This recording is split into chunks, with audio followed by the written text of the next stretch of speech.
복된 주일입니다. 주 하나님께서 오늘도 우리와 함께 하시고 또 신령한 은혜를 더해 주시는 줄로 믿습니다. 아파트 생활하면서 생긴 습관이 하나 있습니다. 아침에 집을 나서기 전에 항상 일기예보를 확인하는 겁니다. 밀폐된 아파트 안에 살다 보니까 창밖에 날씨가 어떤지 기온이 어떤지 잘 모르겠더라고요. 특별히 새벽 시장 같은 때는 1층에 내려왔는데 비가 내리는 거예요. 그럼 다시 올라갔다 와야 되고 이런 경우가 종종 생기다 보니까 아침에 눈 뜨면 제일 먼저 일기예보 어플을 먼저 확인하는 것이 습관이 되었습니다.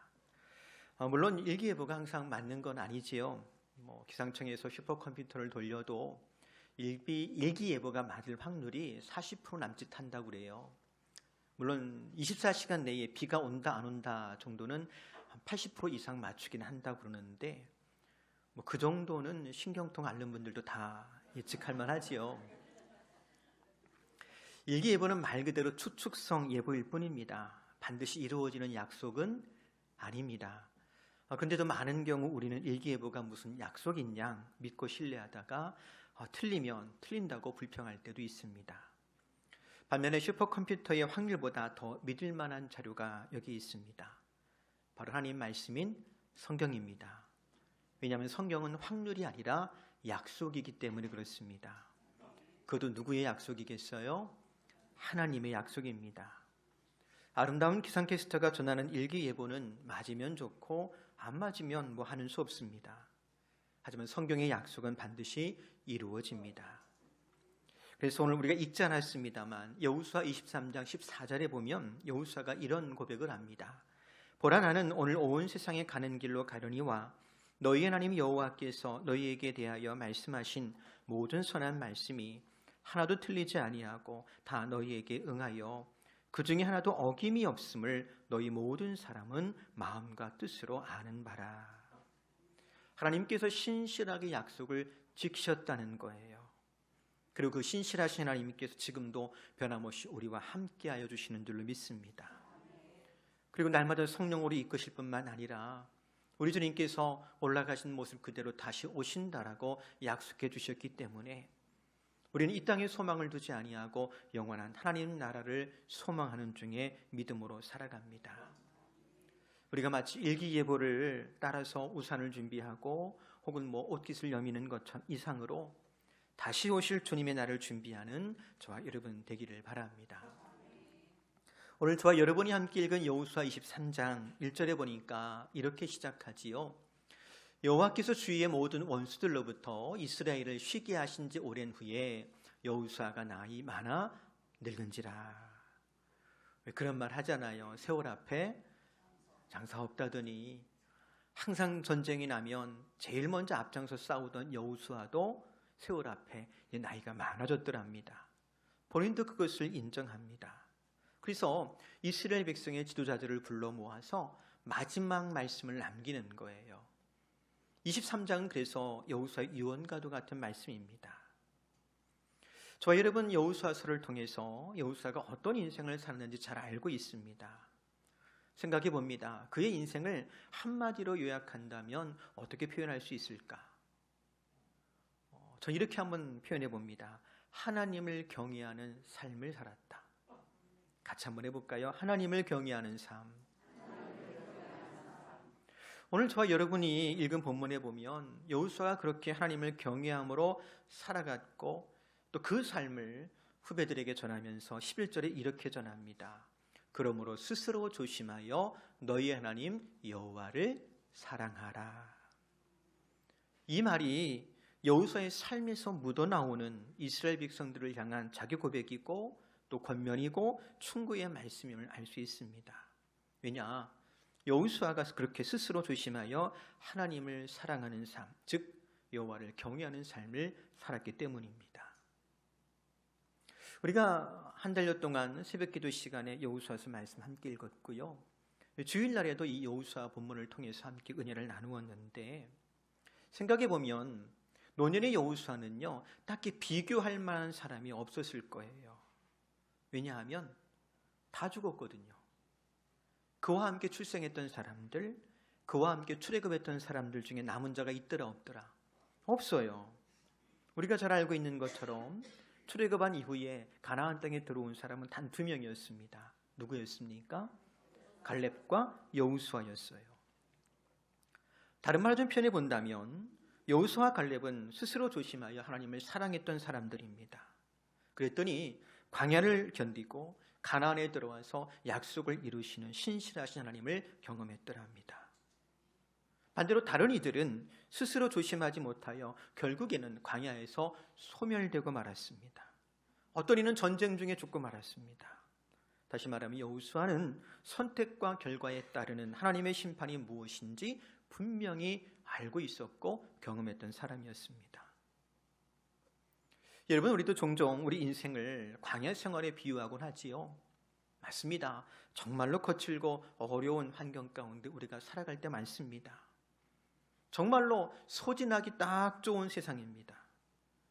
하지만 이 광야 같은 우리 인생이 메마르지 않고 소진되지 않기를 바랍니다.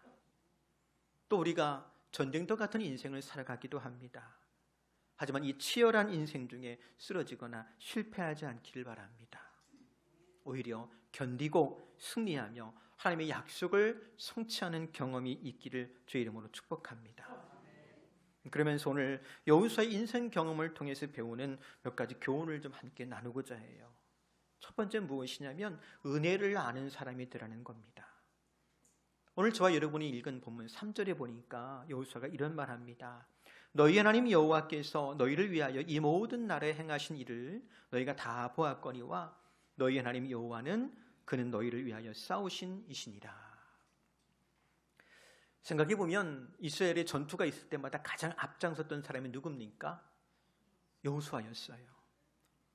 여호수아 같은 사람이 없습니다. 모든 전투에서 승리했습니다. 그의 발 앞에 굴복당했던 왕의 숫자만 30명이 넘습니다.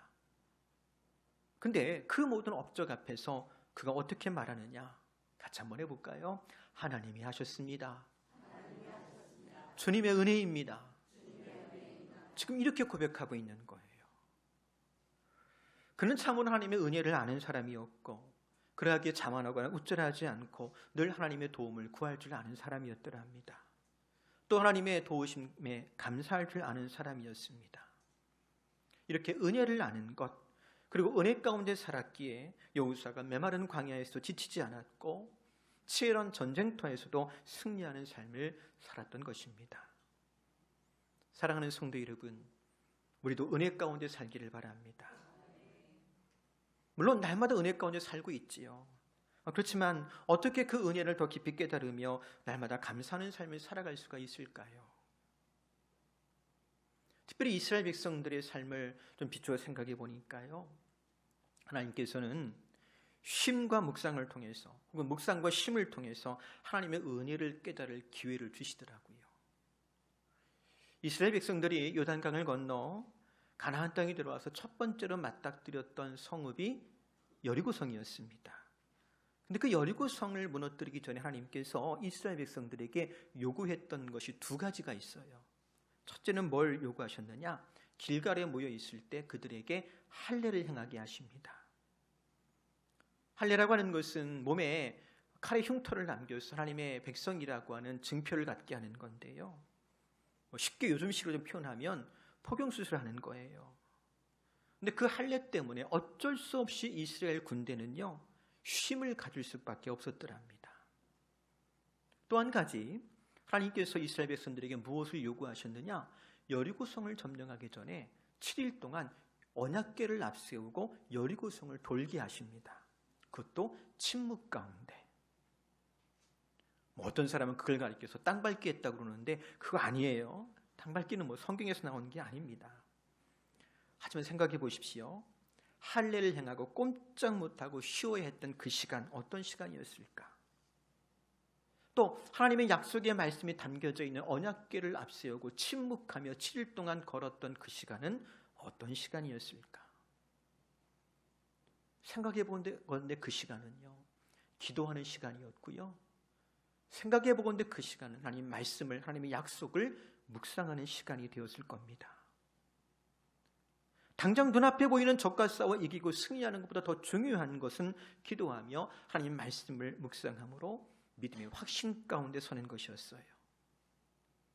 그 어느 때보다도 긴박하고 중요한 순간, 이렇게 이스라엘 백성들은 쉼과 묵상을 통해서 전쟁이 하나님께 속했다라고 하는 것을 배웠더랍니다. 여호수아도 마찬가지입니다. 쉼과 묵상을 통해서 하나님의 은혜를 발견하고 하나님의 은혜를 또한 누렸던 것입니다. 오늘날 마귀가 우리의 삶을 회방할 때 가장 좋은 방법이 뭔지 아세요?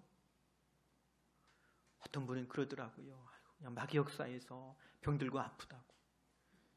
근데 제 경험상이요, 제가 가장 간절하게 하나님께 기도했던 때는요, 119 타고 병원 갈 때였어요. 아프니까 간절해지더라고요.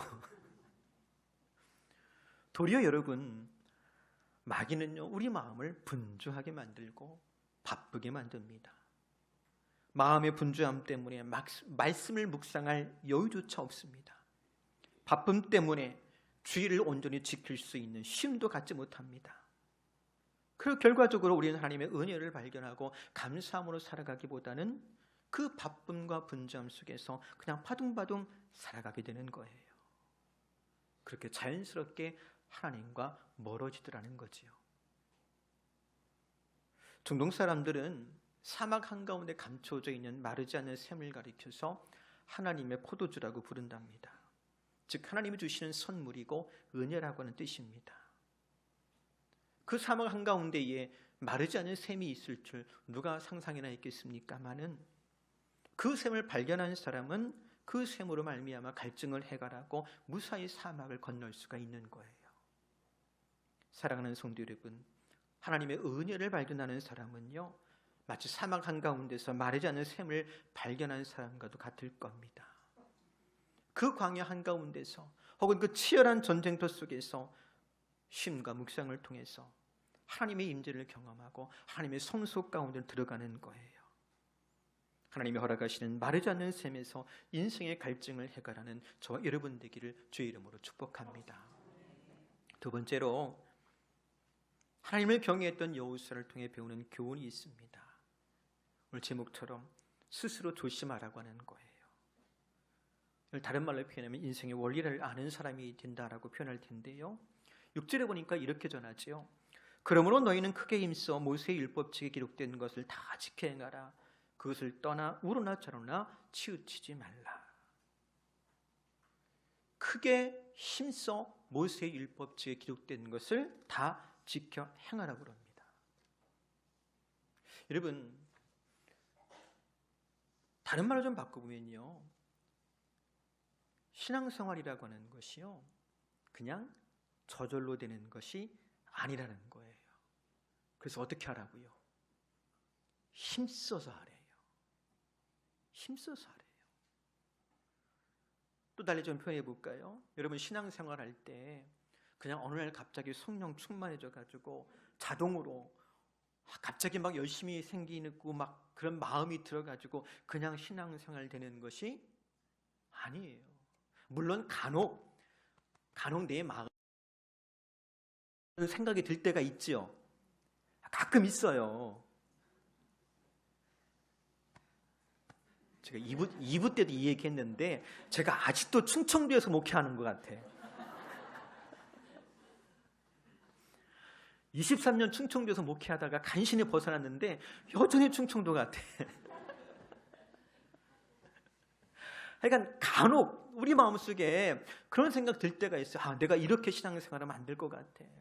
내가 더 열심히 주의 성수하고 더 열심히 섬기며 봉사하며 살아야 될 것 같아. 뭐 이런 마음 들 때가 있어요. 근데 문제는 그런 마음이 하루도 안 간다는 거예요. 그렇죠? 막 눈물 콜물 쏟으면서 은혜라는 은혜는 혼자 다 받은 것 같고 막 그랬는데 그게 3일을 못 넘겨요. 왜 그럴까요? 그게 사람이에요. 육신을 입고 있는 사람은 본래 그래요. 그래서 여러분, 신앙생활은 힘써 해야 돼요. 결심하고 해야 돼요. 일부러 해야 되고요. 때론 옆에서 격려하는 사람이 필요하고 때론 책망하듯 채근하는 사람도 필요한 거예요. 여호수아는 이런 신앙의 원리를 알았어요. 다른 말로 좀 표현한다면 육신을 가진 인간의 속성을 너무나 잘 알고 있었어요. 그래서 율법을 지키라 할 때 뭐라고 얘기하느냐? 힘써 지키래요. 율법을 지킨다는 게 무슨 뜻이겠습니까? 하나님을 사랑하란 말이에요. 의무를 지우는 말이 아니고요. 하나님을 사랑하는 말하고 하는 말을 율법을 지키라는 말로 표현하고 있는 거예요. 근데 하나님은 어떻게 사랑하라고요? 힘써서 사랑해야 돼요. 그렇게 하나님을 사랑하고 그 가운데 하나님의 도우심 속에서 승리하는 삶을 살고자 한다면 힘써 하나님 사랑해라 당부하고 있는 겁니다. 훗날 예수님도 이와 비슷한 말씀을 하시잖아요. 마가복음 12장 30절에 보니까 같이 읽어볼까요? 내 마음을 다하고 목숨을 다하고 뜻을 다하고 힘을 다하여 주 너희 하나님을 사랑하라 하신 것이요 둘째는 이것이니 내 이웃을 내 자신과 같이 사랑하라 하신 것이라 이보다 더 큰 계명이 없느니라. 그냥 자연스럽게 하나님을 사랑하게 되는 게 아니고요. 정말 우리의 지정의를 다 동원해서 하나님을 사랑해야 돼요. 이웃 사랑하는 것도요. 어느 날 갑자기 막 내 안에 사랑이 막 샘솟아가지고 어제까지 그렇게 밀상으로 보이던 사람이 갑자기 예쁘게 보이는 일이 있을까 없을까? 없어요. 결심하고 성령님의 도우심을 간구하면서 그렇게 사랑하는 거예요. 여러분 우리 주변에 그런 사람들 종종 있지요. 하나님 떠나는 사람들, 교회 떠나는 사람들, 절대로 이웃을 용서하거나 관용하거나 품어주지 못하는 사람들, 한번 꽁하면 그것이 10년 가고 20년 가는 사람들 있잖아요. 왜? 이게 저절로 안 되는 일이기 때문에 그렇습니다. 사랑하는 성도 여러분, 다시 한번 마음을 다하고 목숨을 다하고 뜻을 다하고 힘을 다하여 주 하나님을 사랑하라 하고 이웃을 사랑하기를 결심하시고 성령님의 도우심을 간구할 수 있기를 바랍니다. 그러면 우리도 승리할 줄로 믿습니다. 무엇에 승리할까요? 승리는 해야 되는데 남들 초등학교 문제 풀 때 중학교 문제 푸는 게 승리가 아닙니다. 성적이 더 잘 나오고 동료보다 먼저 승진하고 남들보다 조금 더 넓은 아파트 살고 좋은 차 타는 것이 승리가 아닙니다. 그런 것에 속지 말기를 바랍니다. 우리의 싸움은요, 죄에 대한 싸움이에요. 죄에 대해서 우리가 승리해야 됩니다. 죄가 무엇입니까? 시대마다 죄에 대한 정의가 조금씩 다르겠습니다만 성경이 말씀하시는 죄는 명확해요. 하나님을 거절하는 것이 죄예요. 그리고 죄의 결과는 사망입니다. 그래서 예수께서 하나님 멀리 떠난 이 죄인들을 위하여서 구원하시려고 이 땅에 오셨고 십자가에서 죽으셨다가 부활하신 거예요. 그리고 예수 그리스도를 믿음으로 하나님을 받아들이는 걸 가리켜서 영원한 생명을 얻는다라고 하는 겁니다. 그런데 오늘 본문에 보면 12절에 이런 말씀을 여호수아가 남깁니다. 너희가 만일 돌아서서 너희 중에 남아있는 이 민족들을 가까이하여 더불어 혼인하며 서로 왕래하면 어떻게 된다고요? 13절 말씀 볼까요? 확실히 알라 너희 하나님 여호와께서 이 민족들을 너희 목전에서 다시는 쫓아내지 아니하시리니 그들이 너희에게 올무가 되고 옆구리에 채찍이 되고 눈에 가시가 되어서 마침내 이 아름다운 땅에서 어떻게 될 거라고요? 멸하게 된다. 실패할 거래요. 주변 민족들하고 혼인하는 것, 그것이 당장의 큰 죄가 되지는 않을 거예요. 하지만 결과적으로 이것이 하나님과 멀어지게 만드는 이유가 되고 결국 죄에 빠지게 되고 결국 하나님과 멀어지게 됨을 경고하고 있는 겁니다. 오늘도 마찬가지일 겁니다. 누가 우리 보고 교회 가지 말라고 가로막던가요? 예수 믿지 말라고 누가 힘으로 막 억누르던가요? 누가 죄 지으라고 우리한테 강요하던가요? 천만에요. 하지만 세상의 즐거움을 쫓다가 보니 남들보다 조금 더 좋은 거 먹고 좋은 옷 입겠다고 애쓰다 보니까 어느 순간은 하나님과 점점 더 멀어지고 있더랍니다. 내 삶은 하나님과 상관없이 흘러가더랍니다. 그렇게 살지 말라고 경고하고 있는 거예요. 대신에 로마서 6장 13절 말씀 보니까 우리에게 이렇게 전합니다. 그러므로 여러분은 여러분의 지체를 죄에 내맡겨서 불의의 연장이 되게 하지 마십시오. 오히려 여러분은 죽은 사람들 가운데서 살아난 사람답게 여러분을 하나님께 바치고 여러분의 지체를 의의 연장으로 하나님께 바치십시오. 사랑하는 성도 여러분, 우리는요 그냥 놔두면, 가만히 있으면 세상에 젖어버려 가지고 하나님과 멀어질 수밖에 없는 존재들입니다. 그러하게 성경은 힘써 말씀을 지키며 마음과 뜻과 정성과 힘을 다해서 하나님을 사랑하라고 말씀하는 거예요. 다른 말로 좀 요약해 본다면 스스로 조심해서 하나님을 사랑함으로 나를 하나님께 바치고 우리 몸을 의의 무기로, 의의 연장으로 하나님께 드릴 수 있는 저와 여러분 되기를 주의 이름으로 권면해 드립니다. 말씀을 정리합니다. 노년의 여호수아가 이스라엘 백성의 지도자를 불러서 마지막 당부해요. 스스로 조심하래요. 왜? 우리는 너무나 쉽게 하나님의 은혜를 잊고 사는 사람들이거든요. 아무리 바빠도, 아무리 건조해도 여러분 삶 속에서 하나님 만나는 성소를 만들지 못하면 우리는 광야 같은 전쟁터에서 세상 속에서 살아갈 수 없습니다. 쉼과 묵상을 통해 하나님의 성소로 들어오십시오. 두 번째, 신앙생활은 그냥 저절로 되는 것이 아니기 때문에 한 번 은혜 받았다고 내가 모태신앙인이라고 내가 오래 교회 다녔다 혹은 목사고 장로일지라도 저절로 신앙생활 되지 않습니다. 우리 육신은 끊임없이 하나님과 멀어지려고 하는 속성을 가지고 있습니다. 그러니 힘써 하나님을 사랑하십시오. 어떻게든 하나님과 가까워지려고 애쓰시기 바랍니다. 그리고 죄를 이기는 삶을 살아가기 바랍니다. 우리의 삶이 하나님의 은혜의 결과요 참으로 옳은 선택이었다는 증거가 되기를 다시 한번 주의 이름으로 축복합니다. 기도하겠습니다.